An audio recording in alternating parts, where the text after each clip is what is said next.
হাওয়া লাগবে না।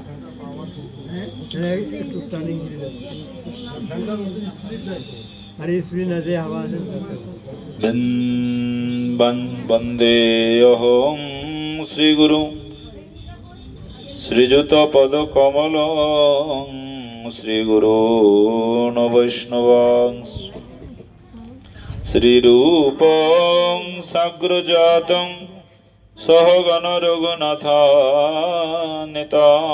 তং সজীবং সাদ্বৈতং সাবধূতং পরিজন সহিতং কৃষ্ণ চৈতন্যদেব শ্রীরাধা কৃষ্ণ পাদন সহগণ ললিতা শ্রী বিশাখান্বিতং ওম অজ্ঞানতিমিরান্ধস্য জ্ঞানাঞ্জনশলাকয়া চক্ষুর্মিলিतं येन तस्मै श्रीगुरवे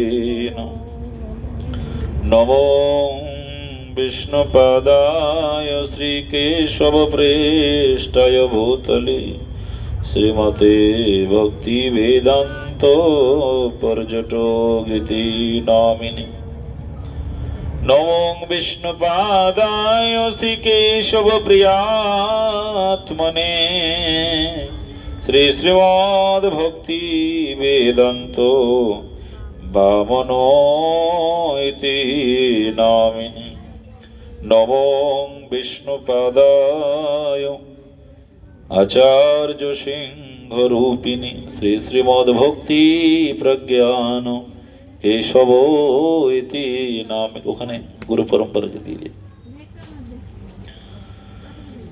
नमो विष्णुपादाय कृष्ण प्रेष्ठाय भूतले श्रीमते भक्ति सिद्धांत सरस्वती नामिन वंचा कल्पतरुश्च कृपा सिन्धुभ्यैव च पतितानां पावनेभ्यो वैष्णवेभ्यो नमो नमः नमो महावदन्नाय कृष्ण प्रेम प्रदायते कृष्णाय कृष्ण चैतन्य नाम्ने गौरतिशे नमः हे कृष्ण करुणा सिन्धु दीनबन्धु जगत्पते गोपेश गोपिका कान्तो राधा कान्तो नमस्तुते तप्त काञ्चन गौरांगी राधे वृन्दावनेश्वरी विश्वभानुसुते देवी प्रणमामि हरिप्रिये वृंदावै तुलसी दिव्यै प्रियावै केशवस्य च कृष्ण भक्तिपदे देवी सत्यवती नमो नमः श्री कृष्ण चैतन्य प्रभु नित्यानंद श्री अद्वैत गदाधर शिवासादि गौर भक्तवृंद हरे कृष्ण कृष्ण कृष्ण हरे हरे हरे राम राम राम हरे हरे। जहर करुणा हले श्री भगवत करुणा लाभय अभीष्ट गुरुपाद पद्मचित विलास वैष्णव कुल चूड़ामणि नित्यलीला प्रविष्ट विष्णुपाद अष्टोत्तर शतश्री श्री श्रीमद भक्ति वेदांत शिल पर्यटक गोस्वामी गुरु महाराज रातुल श्री चरण कमले भक्तिपूर्ण प्रणाम निवेदन करे अहित के कृपा भिक्षा प्रार्थना करी जगत गुरु शिल प्रभुपाद भक्ति सिद्धांत सरस्वती गोस्वामी ठाकुर रूपानुग सरस्वती त्रिदंडीपादगुण गौड़ीय गुरु परंपरा वृंद पूजनीय वैष्णव वृंद भक्तिमती मातृवृंद सकल के श्रद्धा अभिवादन प्रणाम जानी अहित की कृपा भिक्षा प्रार्थना करी परम दयाल गौर नित्यानंद प्रभु श्री गौराधा विनोद बिहारी जीव श्याम सुंदर जगन्नाथ बलदेव सुभद्रा महारानी श्री चरण कमले भक्तिपूर्ण प्रणाम निवेदन कर हित की कृपा भिक्षा प्रार्थना এখন আমাদের বৈষ্ণবীয় যে ব্রত আমাদের চলছে এখন চাতুর্মাস্য ব্রত সেই চাতুর্মাস্য ব্রতের পূর্ণিমা থেকে আমাদের দামোদর মাস শুরু হবে দামোদর ব্রত শাস্ত্রে जगद्गुरु शिल प्रभुपाद भक्ति सिद्धांत सरस्वती गोस्वामी ठाकुर उन्नी নদিয়া প্রকাশ গ্রন্থে বলেছেন যে যে কি গৃহী কি ত্যাগী প্রত্যেক বর্ণাশ্রমিত অবলম্বীদের জন্য চাতুর্মাস্য ব্রত অবশ্যই পালন করা প্রয়োজন। যেখানে চৈতন্য মহাপ্রভু স্বয়ং চাতুর্মাস্য ব্রত পালন করেছেন বৈষ্ণবের সঙ্গে, তাই প্রত্যেককে চাতুর্মাস্য ব্রত পালন করা প্রয়োজন। এই জন্য চাতুর্মাস্য ব্রততে যারা পালন করছেন, যেটা নিয়ম, যেমন পটল, বিনস, বরবটি, লাউ, পুঁই শাক আদি, বেগুন, কমলি শাক, এগুলো বারণ। কিন্তু কি হয়, এখন প্রভুপাদ যেহেতু বলেছেন, যেহেতু আমাদের গৌড়ীয় গগনের আচার্যগণ উনি প্রাণ পুরুষ আমাদের, কিন্তু বর্তমান পরিস্থিতিতে আর কি অনেক বর্তমান পরিস্থিতিতে অনেক সংস্থা আদি চাতুর্মাস্য ব্রত করেন। তারা পটলও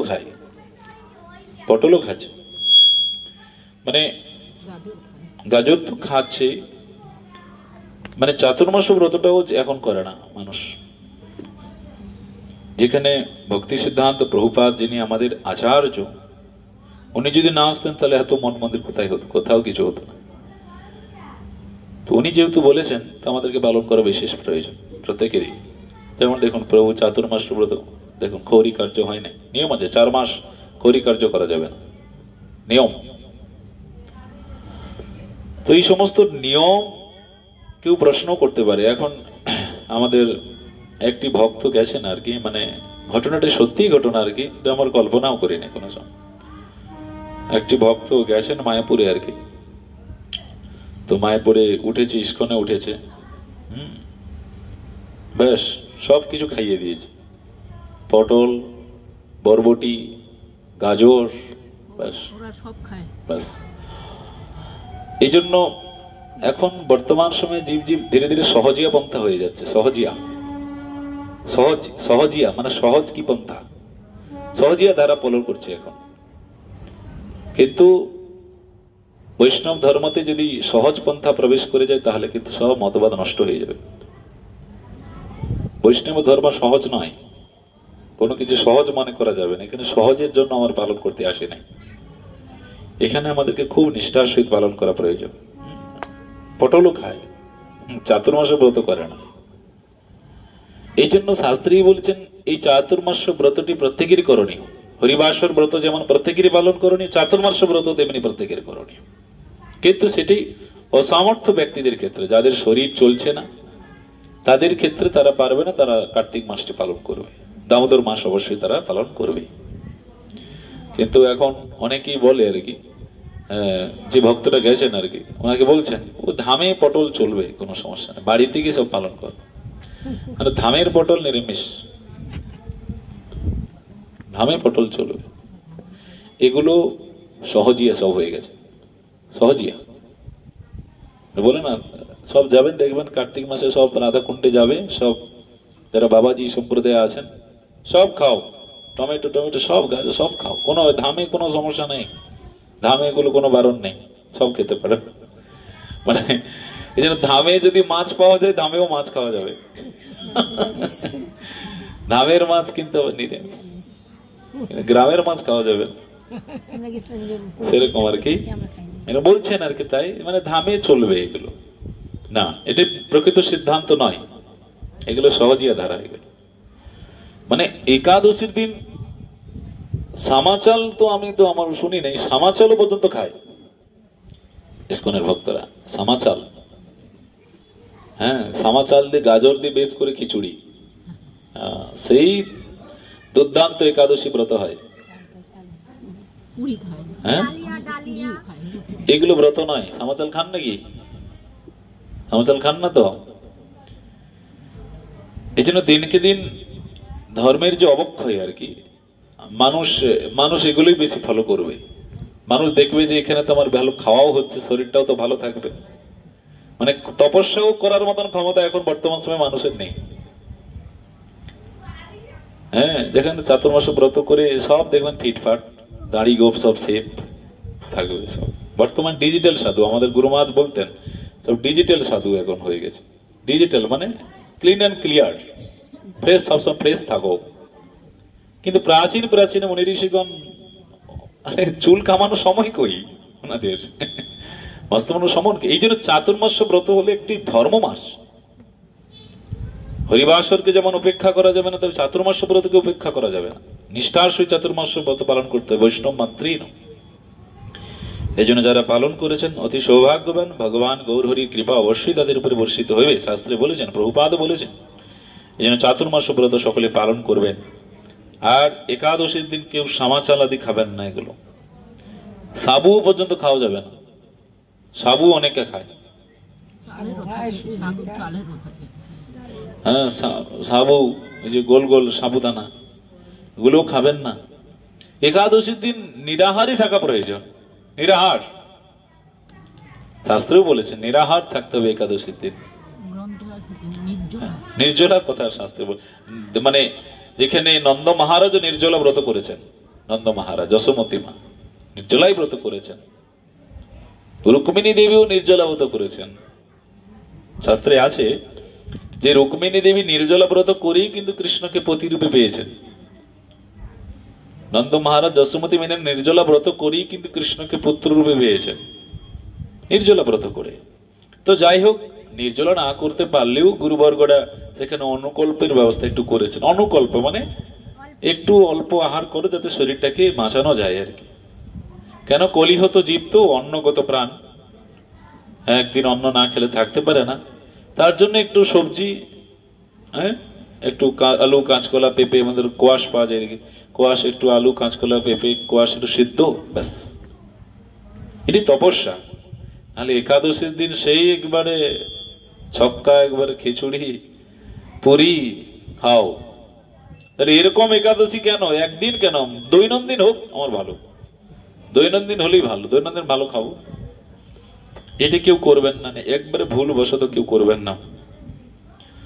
তাই আমরা চৈতন্য চরিতামৃতে কেন এই সমস্ত নিষ্ঠা করার গুরুবর্গরা কেন উপদেশ দিয়ে গেছেন। দেখুন, নিষ্ঠা যদি সমস্ত রকম ভক্তির অঙ্গতে যদি আমাদের নিষ্ঠা থাকে না, তাহলে কি হবে, ভক্তি ক্রমান্বয়ে আমাদের গম্ভীরতা হবে, ভক্তির গম্ভীর, ভক্তির ধীরে ধীরে কি হবে, ভক্তির তার সেখানে গম্ভীরতা হবে ভক্তির।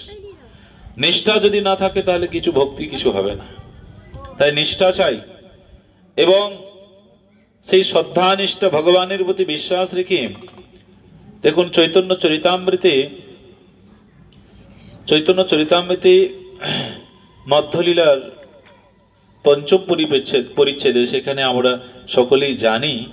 দেখুন, ভগবান যে ভক্তির বশ বা ভগবান যে ভক্তির কথা শোনেন, তার জন্যই কিন্তু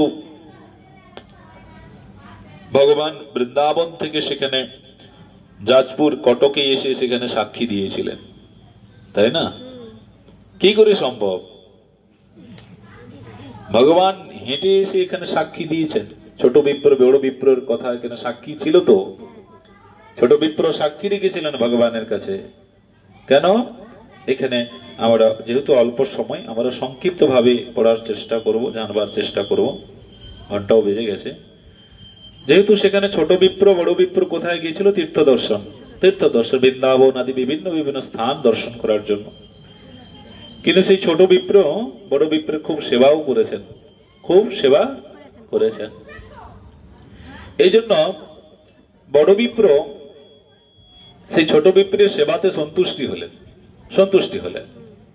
তুমি আমার অনেক সেবা করলে, ধামে এসে আমার ছেলেও পর্যন্ত করেন, তো আমি কথা দিলাম আমার সুকন্যাকে আমি তোমার সঙ্গে বিবাহ দেব।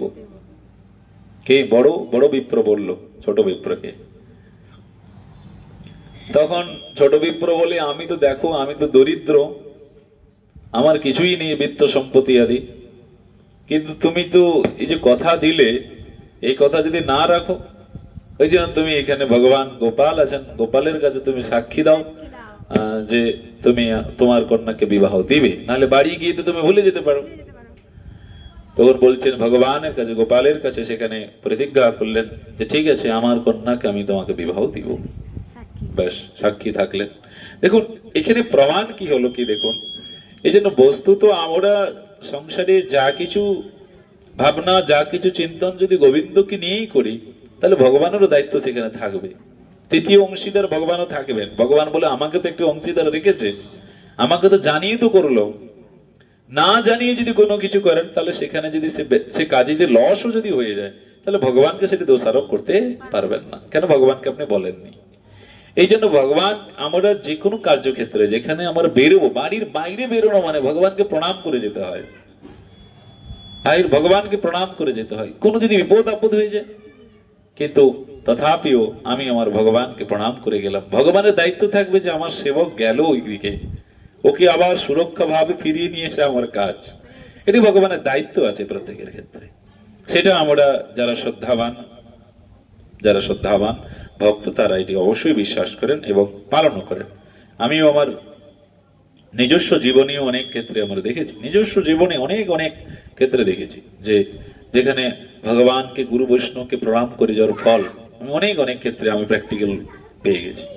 আমার মানে জীবনে মানে আমি একবার, দুইবার কেন, 2-3 বার প্রায় আমি বাসে দেখেছি। আমি বাসে তো আমি গেছি, ভগবানকে, গুরু বৈষ্ণবকে প্রণাম করেও গেছি। হ্যাঁ, এমন এমন বাসগুলো মানে অ্যাক্সিডেন্ট থেকে বেঁচে গেছে সেখানে মৃত্যু ছিল, কিন্তু তথাপিও গুরু বৈষ্ণবের কৃপায় সেটি রক্ষা হয়ে গেছে। বাস, হ্যাঁ, আমি 3 বার আমার হয়েছে। আমি একটা বাসে যাচ্ছি, স্টেট বাস, দীঘা হাওড়া। তো বাসে কি হলো, সামনে কোনো একটা ব্যক্তি এসে বললো, হঠাৎ করে এসে বললো, তাকে সঙ্গে সঙ্গে মেরে দিল। মেরে দিয়ে কি হলো, মানে বাস পাল্টি খেয়ে যেত। মানে হঠাৎ করে কোনো একটা ব্যক্তি সাইকেলে চলে এসে পাল্টি খেয়ে যেত, কিন্তু পাল্টি খেলো না। আরো একবার এরকম হয়েছে, মানে বাস চলছে দ্রুতগামী, কিন্তু টায়ার পাংচার হয়ে গেছে। দ্রুতগামী বাস, টায়ার পাংচার হয়ে গেছে। দেখেন, পাংচার হয়ে গেছে। মিনিমাম একটা বাসে তো 50-60 জন থাকে, কিন্তু কিছুই হয়নি। সেই বাস তো অ্যাক্সিডেন্ট হয়ে যেতে পারত। এই জন্য প্রত্যেকে আমরা যখন যে কার্য করি না কেন, গৃহের বাইরে গেলেও, কোনো কিছু বাণিজ্য ক্ষেত্রেও ভগবানকে প্রণাম করে জানিয়ে যেতে হয়। আমরা গুরু মহারাজের মধ্যেও দেখেছি। আমার গুরু মহারাজের একটা নিজস্ব ঘটনা, যেটা খুব মানে একটা অবাক। ওনারা যে উত্তম ভাগবতগণ, আমাদের গুরু মহারাজের এরকম গাড়ি অ্যাক্সিডেন্ট হয়েছিল। হ্যাঁ, জাইলো একটি গাড়ি আছে, খুব দ্রুতগামী গাড়ি, জাইলো বলে একটি গাড়ি কোম্পানি। হ্যাঁ, গুরু মহারাজ আসছেন শিলিগুড়ি, মানে আপনার বহরমপুর হয়ে শিউড়ি, মালদা আদি হয়ে আসবেন আর কি। ওটা মেন ন্যাশনাল হাইওয়ে, কিন্তু ওটা গাড়ির মধ্যে আছে ধরুন 6 থেকে 7 জন আছে। হ্যাঁ, গাড়ি ধরুন রয়েছে 70-80, এরকম অনেক, আরো স্পিডে গাড়ি রয়েছে সেখানে। দেখুন, ফাঁকা রাস্তা, হঠাৎ করে গাড়ির সামনে একটি বৃষ মানে ষাঁড় চলে এলো হঠাৎ করে। দেখুন, তখন হাই স্পিড, আর জাইলো গাড়ি খুব হাই স্পিড গাড়ি। হ্যাঁ, ব্যাস, যিনি মহারাজ, আমাদের একজন মহারাজ চালিয়েছিলেন গাড়ি, ব্যাস মানে ব্রেক ফেল হয়ে গেছে। এমন ভাবে সঙ্গে সঙ্গে ব্রেক মেরেছেন, ব্রেক ফেল। হ্যাঁ, ব্রেক ফেল হয়ে গেল। তারপরে কি হবে দেখুন, মানে গাড়ি, মানে মেন রোডে দুদিকে তো দুটো জল নিকাশি থাকে না, খালের দিক মতন থাকে। গাড়ি এরকম পাল্টি খাচ্ছে, এরকম করে পাল্টি খেতে খেতে, মানে মেন রোডের সাইডে অনেক মাইল পোস্ট থাকে না, মাইল পোস্ট থাকে, ব্যাস মাইল পোস্টে গাড়ি উল্টে গেছে, মানে চাকা উপর দিকে, মানুষ নিচের দিকে হয়ে গেছে। কিন্তু রাস্তায় কোনো গাড়ি ছিল না। রাস্তায় যদি কোনো গাড়ি থাকতো, ব্যাস সকলেই সেখানে খারাপ ঘটনা ঘটে যেত। কিন্তু মানে আমার গুরু মহারাজ তো সামনে বসেছিলেন, এবার সাইডে আমাদের গুরু মহারাজের একজন সেবক ছিলেন, অর্জুন প্রভু। এই যে গাড়িটা যে মানে উল্টে গিয়ে এরকম স্লিপ খেয়ে, মানে এক সাইড এরকম হয়ে গেছে আর কি, এক সাইডে ঘেসে ঘেসে যাচ্ছে। তখন কি হয়েছে, মানে সাইডে যিনি বসেছিলেন ওনার হাতটা বেরিয়ে গেছে, মানে হাতটা টানতে টানতে টানতে টানতে গেছে আর কি, ওনার হাতটা প্রচুর চোট লেগেছে। তো মানে এত বড় যে একটা ঘটনা ঘটে গেল, গুরু মহারাজের সামনে যে বসে আছেন, গুরু মহারাজের কোনো হোশ নেই, আর গুরু মহারাজ বিশ্রাম করে ঘুমিয়েছিলেন। ব্যাস, যখন কান্নাকাটি হয় তখন গুরু মহারাজ বলছে কি হয়েছে কি হয়েছে, কিছুই হয়নি গুরু মহারাজ। এগুলো অনেক ভগবানের কৃপা। হ্যাঁ, গুরু মহারাজ তখন মানে এত কিছু গাড়ি পাল্টি খাচ্ছে, গুরু মহারাজের কোনো রকম হুঁশ নেই, উনি তখন নিদ্রাচ্ছন্ন ছিলেন। ব্যাস যখন গাড়ি দাঁড়িয়ে গেল, কান্নাকাটি শুরু হলো, তখন গুরু মহারাজ বলছে কি হয়েছে কি হয়েছে সকলে, ব্যাস তখন বেরিয়ে। এগুলো ভগবানের কৃপা। সেখানে তো মৃত্যু হয়ে যেত, তথাপি ভগবান সেখানে রক্ষা করলেন। এই জন্য না, কারোর কিছু হয়নি। ওই যে মাইল পোস্ট দেখুন, ওই মাইল পোস্টই সেখানে কি বলবো, ভগবান ওখানে রক্ষা করে দিলেন। ওই সময় যদি চিন্তন করুন, ন্যাশনাল হাইওয়ে, কত লরি কত আদি গাড়ি যেত, যদি গাড়ি যেত প্রত্যেকটা মানুষ সেখানে অবস্থা খারাপ হয়ে যেত। এই জন্য ভগবান রক্ষা করেছেন। তাই এই বড় বিপ্রের কাছেও ছোট বিপ্র কথা দিয়েছিলেন। দেখুন এর প্রমাণ কি, তাহলে এখানে প্রমাণ করছে যে ভগবানও কথা বলেন, ভগবানও কথা শোনেন, ভগবান সবকিছু দেখেন, কিন্তু বলে না। বলে না কেন? এই জন্যই বলে না। ভগবান বলে না যে এমন নয়, ভগবান দেখেন, কাজটা দেবেন অন্য জায়গায়। তো ভগবান যদি সকলের কাছে বলে বেড়াতো, তাহলে ভগবান এত ধুমধাম করে পূজা হতো না, ভগবান এত ভোগ নিবেদন হতো না, কেউ করতো না। ও শনি ঠাকুরের মতন করে দিত সকলে। শনিটা মোড়ে মোড়ে শনি ঠাকুর আছে না, কিছুই হতো না, এত নাম সংকীর্তন হতো না, ভোগ নিবেদন হতো না। ওই যে আপনারা দেখেন মোড়ে মোড়ে শনি ঠাকুর করে দিতে, টিনের চাউলের মধ্যে রেখে দিয়েছেন। সেরকম ভাবে পরম ব্রহ্ম ভগবান শ্রীহরি যদি এরকম হতো, তাহলে কেউ সম্মান করতো না। উনি অদৃশ্যমান, সকলের কাছে অদৃশ্য অবস্থায় আছে। এই জন্য তো আমরা এত নিষ্ঠার সহিত জপ আদি করছি। তো সেই বড় বিপ্র কথা দিয়েছেন। তারপরে তীর্থ আদি দর্শন করার পরে বাড়ি ফিরে এলো। বাড়ি ফিরে এলে কি হবে, যেহেতু ছোট বিপ্র দরিদ্র ছিল, ওনার স্ত্রী আর ওনার পুত্র, যেই বড় বিপ্র বলেছে আমি তো কথা দিয়েছি এরকম আমার কন্যাকে বিবাহ দিব, এখন ওনার স্ত্রীটা ছিল খুব মানে ধূর্ত ছিল আর কি, স্ত্রী আর পুত্র। হ্যাঁ, তুমি কথা দিয়েছো, তোমার সাহস হলো কি করে একজন গরিব, হ্যাঁ দরিদ্র একটা ব্যক্তিকে আমার কন্যাকে দিব? এ কথা ঘুরিয়ে নাও, কথা তুমি ঘুরিয়ে নাও। এবার ছোট বিপ্র এসেছে অনেকদিন পরে, কি ব্যাপার হলো, বড় বিপ্র তো বলেছিল ওনার কন্যাকে দিবে। গরিব ছোট বিপ্রে সাহসও হয় না, কেন, যেহেতু কথা দিয়েছে। নাহলে দেখুন, কথা যদি না রাখে তাহলে বিপ্র ব্রাহ্মণের তো মর্যাদা লঙ্ঘন হয়ে যাবে, তাই না? ব্রাহ্মণের মর্যাদা লঙ্ঘন হয়ে যাবে। তো ছোট বিপ্র এসেছেন, আর ছোট বিপ্রকে দেখে তার পুত্র কি করেছে, তাকে পুত্র তার প্রতি খারাপ ব্যবহার করেছে, এই জন্য উনি পালিয়ে গেছেন ভয়ে। হ্যাঁ, এরপর কি হলো, সেই বড় মানে ছোট বিপ্র তো জানে ভগবানের সঙ্গে আমি কথা দিয়েছি, এটা তো হবে না। এখন তার পুত্র বড় বিপ্রের পুত্র বড় বিপ্রকে বলছে, কেস মানে মিটিং আয়োজন করা হয়েছে আর কি, যাও মিটিং হবে। তখন বড় বিপ্রকে বোঝাচ্ছে তার ছেলে, তুমি বলে দিবে যে তুমি বয়স হয়ে গেছে, তোমার ভোলা মন, তুমি কি বলেছো তোমার মনে নেই, ঠিক আছে, তুমি বলে দেবে। এবার ছোট বিপ্র কি করেছে, বৃন্দাবনে গেছেন। হ্যাঁ, বৃন্দাবনে গিয়ে গোপালকে বলেছেন, দেখো আমার তো কিছুই নাই। এখন উনি মানছেন ওনার কন্যাকে দিবে না। ও ভগবান কি বলছেন বিপ্র, এখানে শাস্ত্রী বলছেন, দেখুন কত সুন্দর করে, একটু আমরা বিষয়বস্তু গ্রন্থ থেকে একটু অধ্যয়ন করা দরকার আছে।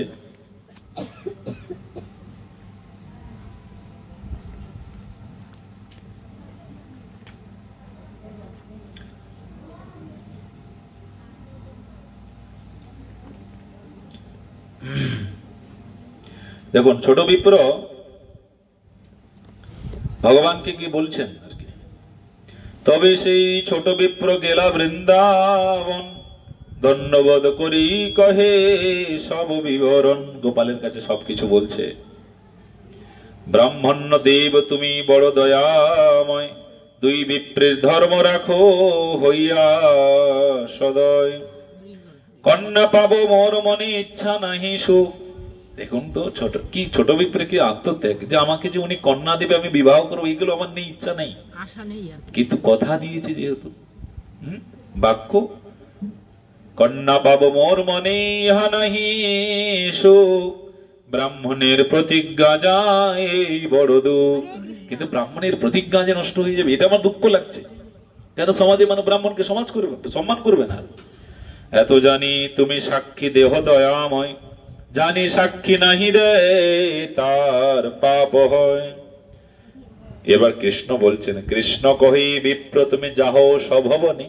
ভগবান এবার বলছেন তুমি ভবনে যাও, সভা করি মোরে তুমি করহিও করিহ স্মরণে। তুমি সবার মধ্যে আমাকে স্মরণ করবে, আর সেখানে আমি প্রকটিত হয়ে যাব। আবির্ভাব হইয়া আমি তাহা সাক্ষী দিব, তবে দুই বিপ্রের সত্য প্রতিজ্ঞা রাখিব। বিপ্র বলে যদি হও চতুর্ভুজ মূর্তি, তবু তোমার বাক্যে কারণ হবে প্রতীতি। কেন আমি গোপাল বলেছি, আর তুমি যদি চতুর্ভুজ নারায়ণ হয়ে থাকো তাহলে কেউ বিশ্বাস করবে না। অতএব বলছেন এই মূর্তি গিয়া যদি এই শ্রী বদনে সাক্ষী দেহ যদি, তবে সর্বলোক এই বদনে যেতে হবে আগে, তাহলে লোক বিশ্বাস করবে, নাহলে চতুর্ভুজ কেউ বিশ্বাস করবে না। কৃষ্ণ কহে প্রতিমা চলে কোথাও না শুনি, বিপ্র বলে প্রতিমা হইয়া কহ কেনে বাণী। হরি বল। ভক্ত যেমন চতুর, ভগবানও চতুর। ভগবান বলছে আচ্ছা দেখো তুমি কোথাও শুনেছো প্রতিমা হাঁটে? তখন ভক্ত বলছেন প্রতিমা হইয়া কহ কেনে বাণী। তাহলে প্রতিমা হয়ে কথা যদি বলছো তাহলে হাঁটতে কেন পারবে না?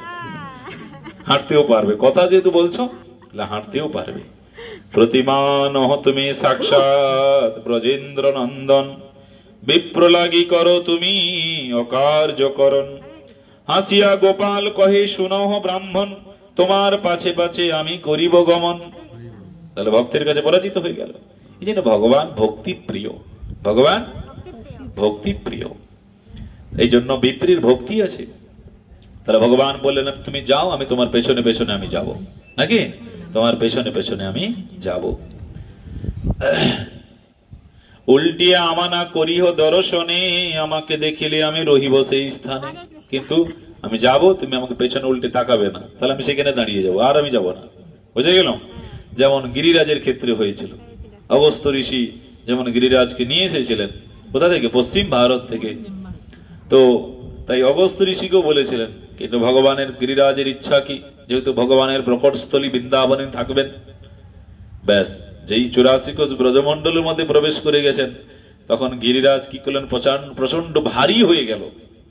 ভারী হয়ে অগস্ত্য ঋষির যে উনি যে প্রতিজ্ঞা মানে যে বার্তা শর্ত ছিল সেটা ভুলে গেছে, ব্যাস রেখে দিয়ে শৌচক্রিয়া আদি সমাপন করলেন।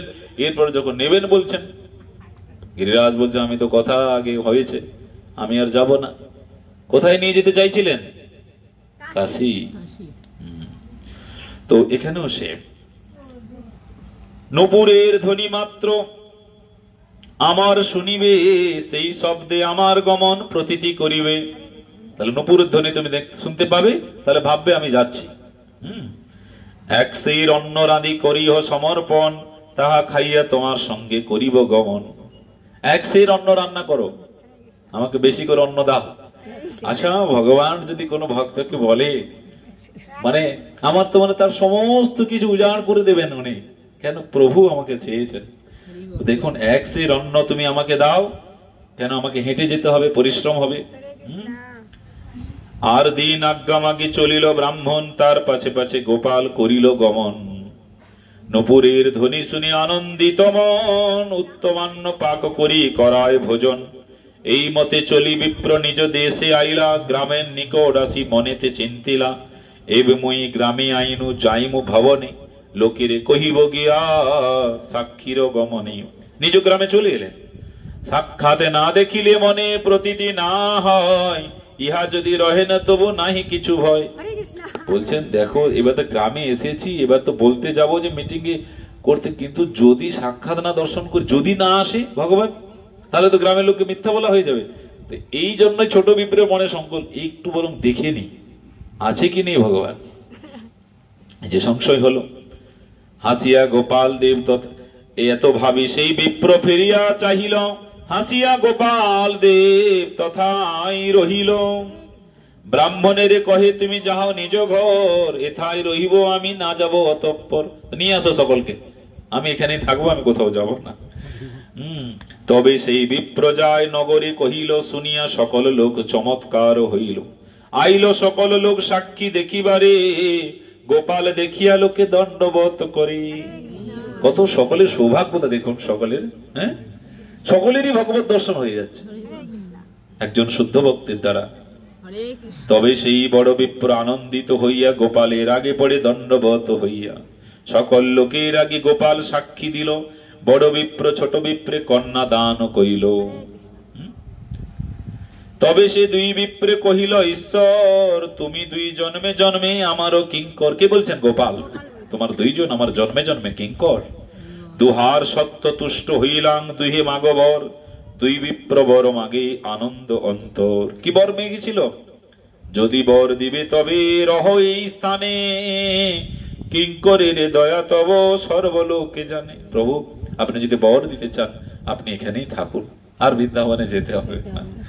তো গোপাল রহিলা দুহে করেন সেবন, দেখিতে আইলা সব দেশের লোকজন। তাই আমরা সাক্ষী গোপাল দর্শন করেছি, হ্যাঁ, নীলাচল পুরী গিয়ে। সেই দেশে রাজা আইল, আশ্চর্য শুনিয়া পরম সন্তোষ পাইল। গোপালে দেখিয়া মন্দির করিয়া রাজা সেবা চালাইল, সাক্ষী গোপাল বলি তার নাম খ্যাতি হইল। কি বলো? সাক্ষী গোপাল ভগবান কি। এই মত বিদ্যানগরে সাক্ষী গোপাল যে সেবা অঙ্গীকার করিয়াছেন চিরকাল। উৎকলে রাজা শ্রী পুরুষোত্তম নাম, সেই দেশ যিনি নিল করিয়া সংগ্রাম। পুরুষোত্তম রাজা, সেই রাজা যিনি নিল তার সিংহাসন, মানিক সিংহাসন নাম অনেক রতন। পুরুষোত্তম দেব সেই বড় ভক্তরাজ, গোপাল চরণে মাগে চলো মোর রাজ। পুরুষোত্তম ভক্ত জগন্নাথের। পুরুষোত্তম দেব তখন যখন নীলাচল মানে সাক্ষী গোপালকে বলছে তুমি আমার রাজ্যে চলো, এখানে থাকতে হবে না, আমার ভক্ত, সকলেই ভক্ত। গোপাল চরণে মাগে চলো মোর রাজ, তার ভক্তি বসে গোপাল তারে আজ্ঞা দিল। গোপাল লইয়া সেই কটক আইল, জগন্নাথে আনি দিল মানিক্য সিংহাসন। কটকে গোপাল সেবা করিল স্থাপন। এখন কটকে সেবা হচ্ছে সাক্ষী গোপাল। এই পর্যন্ত থাক, মহারতির সময় হয়ে গেছে। এখানেই রহিল গ্রন্থ অমৃত লহরী, বদন ভরি প্রেমানন্দে বলো গৌর হরি। বঞ্চা কল্পতরুশ্চ কৃপা সিন্ধুভ্যেব চ পতিতানাং পাবনেভ্যো বৈষ্ণবেভ্যো নমো নমঃ। হরে কৃষ্ণ হরে হরে কৃষ্ণ, হরে কৃষ্ণ কৃষ্ণ কৃষ্ণ হরে হরে, হরে রাম রাম রাম হরে হরে, হরে কৃষ্ণ কৃষ্ণ কৃষ্ণ হরে হরে, হরে রাম রাম রাম হরে হরে, হরে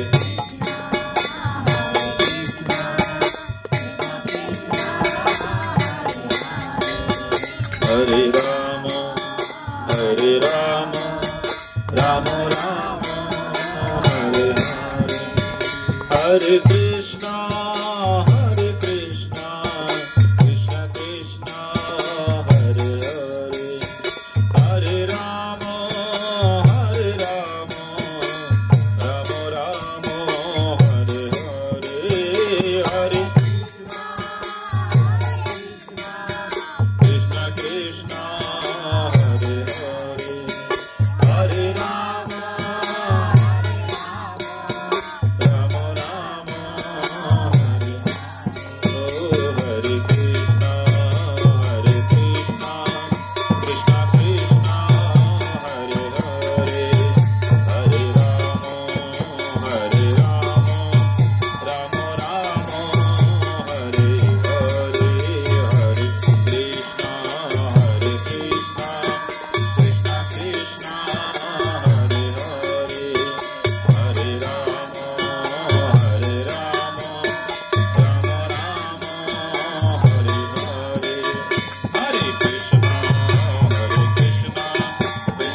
श्री श्री गुरु गौरा